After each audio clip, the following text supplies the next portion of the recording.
മകൾ പത്മജ വേണുഗോപാലിനെ മത്സരിപ്പിക്കണമെന്ന കെ കരുണാകരന്റെ ആഗ്രഹമാണ് സോണിയയുമായുള്ള ബന്ധം തകരാൻ കാരണമെന്ന് പ്രൊഫസർ കെ വി തോമസ്.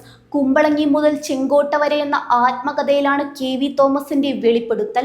2001 നിയമസഭാ തെരഞ്ഞെടുപ്പിൽ പത്മജ വേണുഗോപാലിനെ സ്ഥാനാർത്ഥിയാക്കണമെന്ന് കരുണാകരൻ ആഗ്രഹിച്ചിരുന്നു. കരുണാകരന് വേണ്ടി കെ വി തോമസ് ആണ് ഈ ആവശ്യം സോണിയയുടെ മുന്നിലെത്തിച്ചത്. എന്നാൽ പിൻവാതിലിലൂടെ പത്മജിയെ രാഷ്ട്രീയത്തിലെത്തിക്കാൻ ശ്രമിക്കുന്നതിനെ സോണിയാഗാന്ധി ചോദ്യം ചെയ്തു. ഇതോടെയാണ് കെ കരുണാകരനും ഗാന്ധി കുടുംബവും പ്രത്യേകിച്ച് സോണിയാഗാന്ധിയുമായുള്ള ബന്ധം വഷളായത്. 2001 കെ മുരളീധരനെ KPCC അധ്യക്ഷനാക്കുന്നതിനോടും സോണിയാഗാന്ധിക്ക് താല്പര്യമില്ലായിരുന്നു. എന്നാൽ അന്നത്തെ UDF സർക്കാരിൻ്റെ സുഗമമായ നിലനിൽപ്പ് പരിഗണിച്ച് സോണിയ സമ്മതിക്കുകയായിരുന്നുവെന്നും കെ വി തോമസ് വ്യക്തമാക്കുന്നു.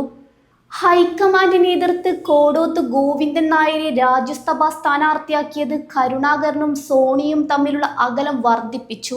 ഈ അന്തരം പിന്നീട് ഒരിക്കലും കുറയ്ക്കാൻ കഴിഞ്ഞതുമില്ല. മുൻ പ്രധാനമന്ത്രി PV നരസിംഹറാവുവും കരുണാകരനും തമ്മിലുള്ള അകൽച്ചയുടെ കാരണവും കെ വി തോമസ് പുസ്തകത്തിൽ വിശദീകരിക്കുന്നു. നരസിംഹറാവുവിൻ്റെ PM എന്നോ പേരോ വിളിക്കാൻ കരുണാകരൻ തയ്യാറായിരുന്നില്ല. PV എന്ന് മാത്രമാണ് അദ്ദേഹം വിശേഷിപ്പിച്ചിരുന്നത്.